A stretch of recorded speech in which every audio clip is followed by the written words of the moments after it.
And we're back. I've really been enjoying this conversation with Ruth. Of course, Ruth has shared with us, of course, her foundation, how the different things that shaped, formed, and molded you. And you've, of course, taken us through your journey up to when you landed in the US. I want to go back a little bit into that because I'm completely fascinated by the story of this 18-year-old girl who landed in the US, a country which had all these interesting things going on in the 70s. And it's very different from where you came from, so to speak. And of course, there are major things that happened while you were there, right from when you landed, and what was hitting your senses, the sights and sounds. I'd love for you to tell us a little bit about that, and of course, the journey that you quickly got into as you pursued your education, the institution that you did, and the impact that had on you in your development. Okay. Yeah. Curiosity was actually ignited by my dad. Oh. Being curious. Okay. Okay. And he also educated us. We had general education. He would come home in the evening, and about an hour or two, we would be doing general education on everything that happens in different parts of the world. We knew general knowledge. General knowledge. We knew all the capitals. We knew all the presidents. We knew a lot. He educated us a lot. So me going to the US, the bang was not as electrifying as it would have been if I had not gotten bits and pieces from my dad. As you came up? As I came up. Okay.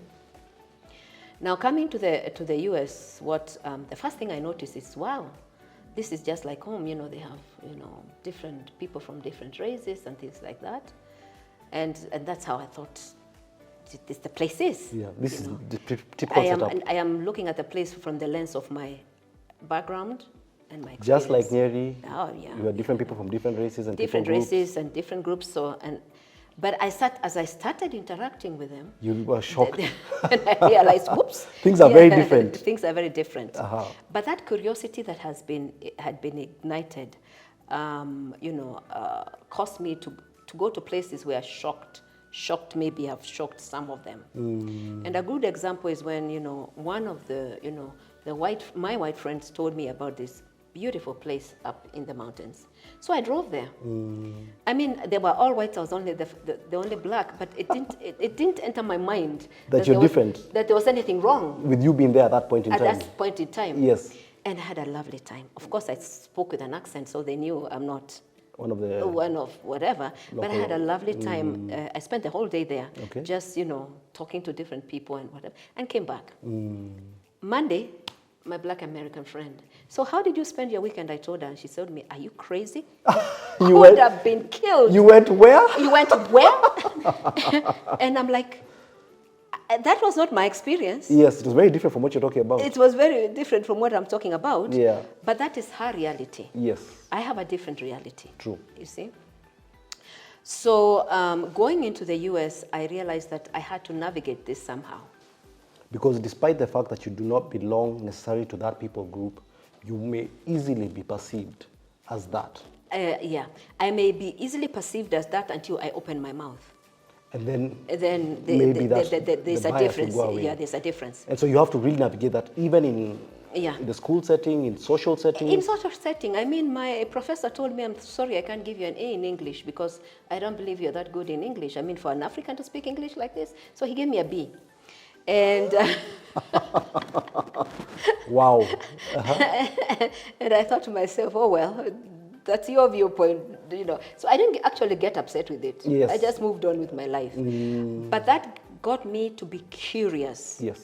My curiosity about why do people think about other people differently because of their skin color. And go ahead to make judgments. And go ahead to make and decisions. decisions. And decisions. So as I traveled, then of course I finished my degree, and I came back home. And when I came back home, I think I was in the country for a few weeks, and I got a job with the Young Women's Association. So I worked there for a while and then moved on to Kenya Breweries. So just before we go into that, I want to just really clarify something. You know, the interesting thing which you say often when we speak is that when you travel, and it's a message you like to preach with a lot of conviction, whether it's on a work assignment or like when you went for study, you're very clear that when you travel into a different land, it is for a defined period of time. Yeah. it has a beginning, it has an end. And when that comes to an end, you are comfortable and happy to come home. But I'm really curious to know, and you could let me know if you did have a moment of struggle, or probably, if not yourself, people around you, when the time to come home came. Because the land that you were living in, I don't want to say it is perfect, because it's far from it, but it was different from where you came up, Did you ever feel yourself struggle with the prospect of coming back to Kenya? Or if not yourself, have you seen people struggle, maybe some people you interacted with while you were at the US versus staying there? I think we all have our different realities. Yes. My reality was that I'm going to school and I'm going to come back home. From the word go, it was clear. For me, the word go, it was clear. It was clear that regardless of where I go in the world, I will want to come back home. So when I went to the US, I finished what I was doing, I came back home. And when I came back home, I was able to work, with an NGO. I was able to work in the private sector. And then I started my own training company. After the training company, in my consultancies that I was also doing, I came in touch with GTZ. I worked with them, with GTZ, and I also had the privilege of being able to do consultancies with the UN. Okay. So I did a consultancy in the UN, and that is how I was identified. And then I joined them. I joined the UN and worked with them for over, I would say, 26 years in total.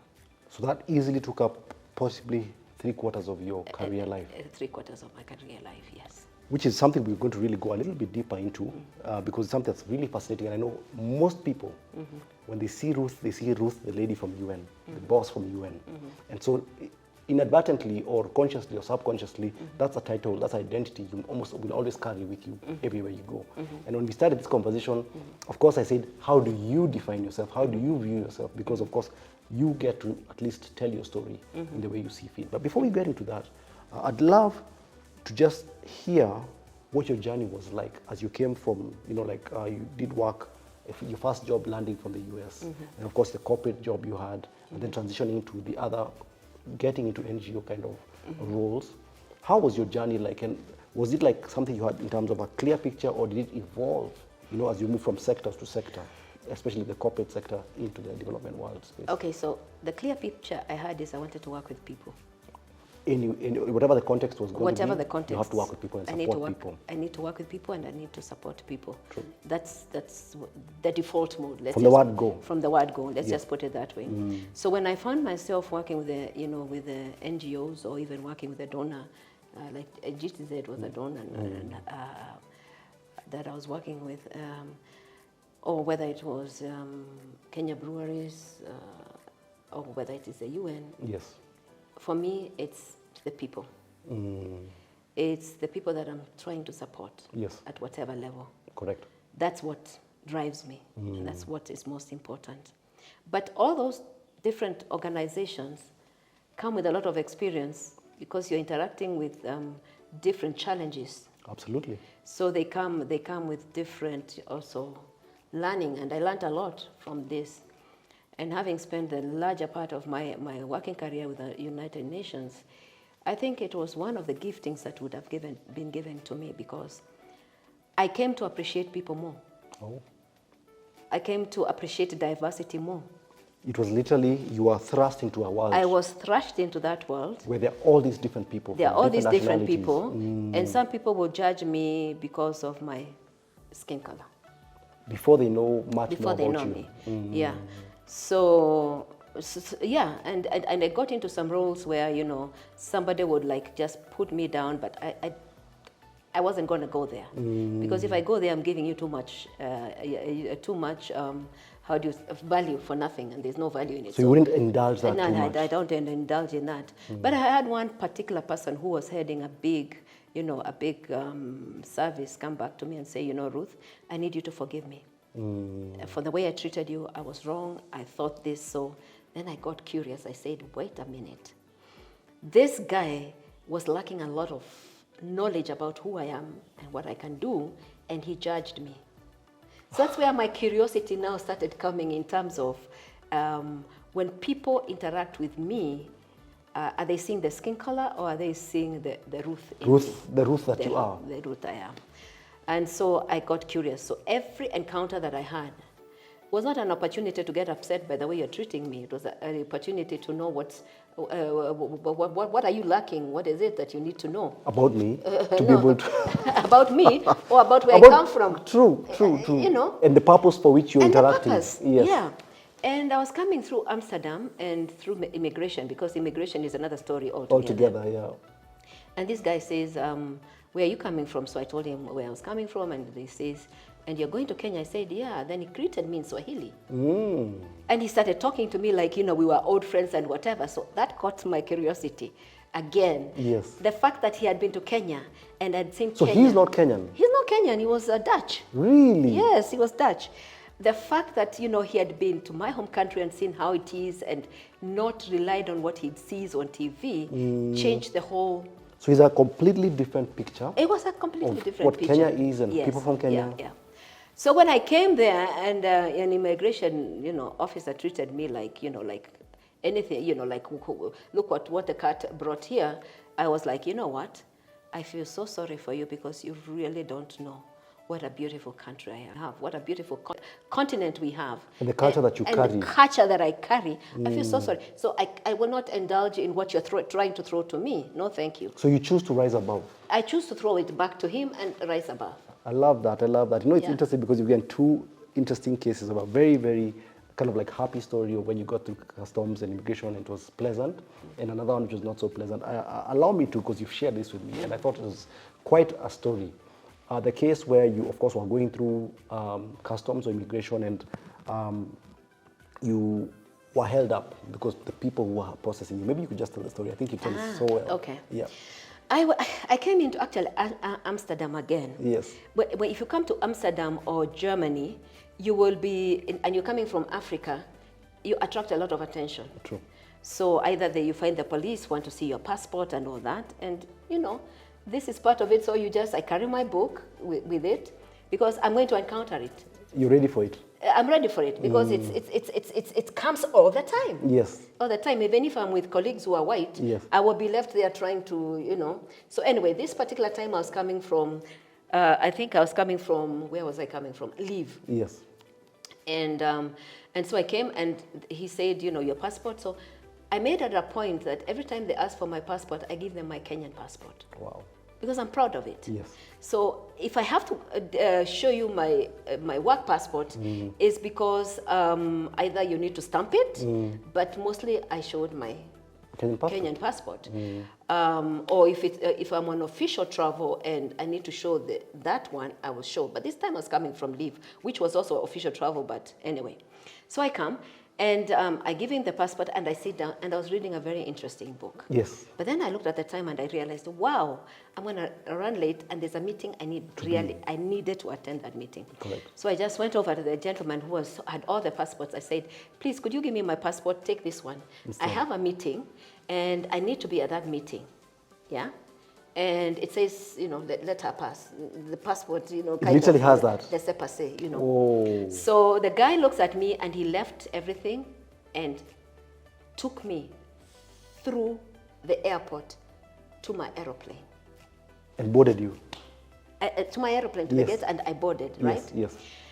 And so for me, this skin color had so many adventures.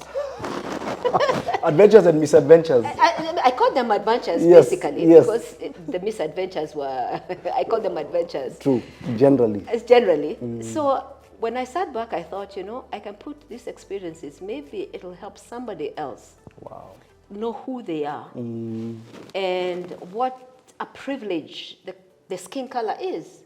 So that's why I wrote the book and called it Color of Privilege. Color of Privilege. I'd love just to hear a little bit about this, even as we get ready for the break. When you open it, it says a God-given revelation of skin color and privilege and how to use it to your advantage. So if I'm clear, Ruth, there isn't any color. The word privilege is often put next to either a particular people group. Oh, no. This is not white privilege. Yes. This is where the whites, the Asians, the Africans, everybody was given a color of privilege. There was no mistake. There was no accident. mistake. Yes. It's how you view yourself in the skin color and how others view you that has caused issues. So we can often make either conscious or unconscious biased Exactly. decisions Yes. about ourselves and other people, Exactly. like us or not like us. Exactly.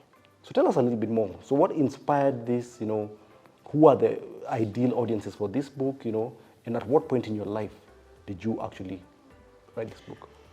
I think the book started actually germinating when I landed in America. Let's just put it that way. When you were 18? When I was 18. Because as I moved from country to country, job to job, I was curious about this issue that I encountered when I landed in the US about the skin color. And why should it affect how people view each other and the relationships that we have? Yes. So as I journeyed through my work, that was really something, it was always with a curiosity. And that's why I love coaching. Because, you have to be curious about things. I have been always curious. Yes. And so when I went to the United Nations, it was just a gift for me. Because it was people from all nations. You're interacting with people from all these nations, different backgrounds, almost all the time. different backgrounds. The differences are amazing. But that also causes me to check my thermometer. Yes. My thermometer. What is it that is going to cause my thermometer to go up that I need to rise above that? So we all have potential triggers. Potential triggers. We do. We do have potential triggers. So I'm constantly checking my thermometer and rising above that. Wow.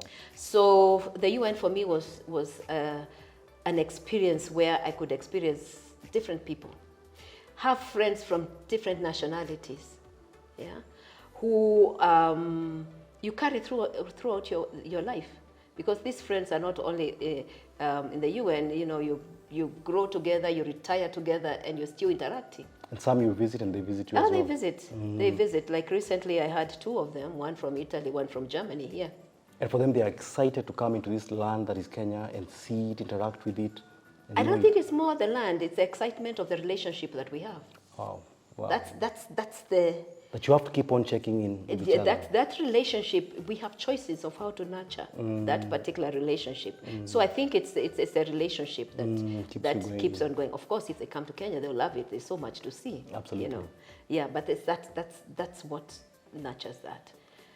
So throughout my career, I have it's a curiosity that has driven me, and asking questions.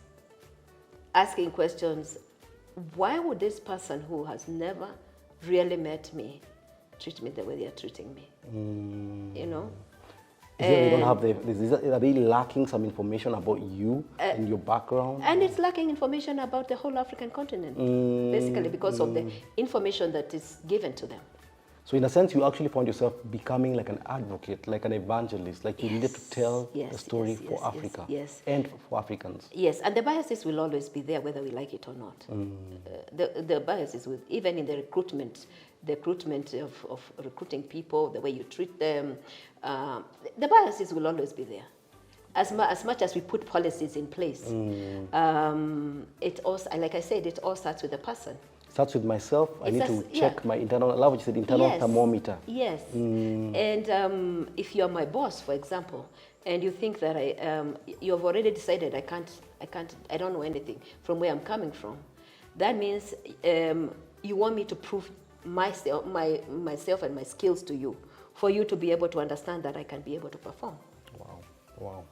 So this is very fascinating, and I love the conversation we're having around just the different experiences you've gone through, Ruth, and of course, what has led you. You've been able to articulate very well the different influences and your journey and what led you even to where most people would know you from, which is of course your 2.5+ decades at the UN, serving in different agencies. And we'll be going to a break, and of course, when we come back, we'll now get into more about, of course, your journey in developing people, in working with people, in the different agencies you worked with, and of course, what I would like to imagine is the highlight or the icing on the cake, which is of course becoming a coach and joining the wonderful world of coaching.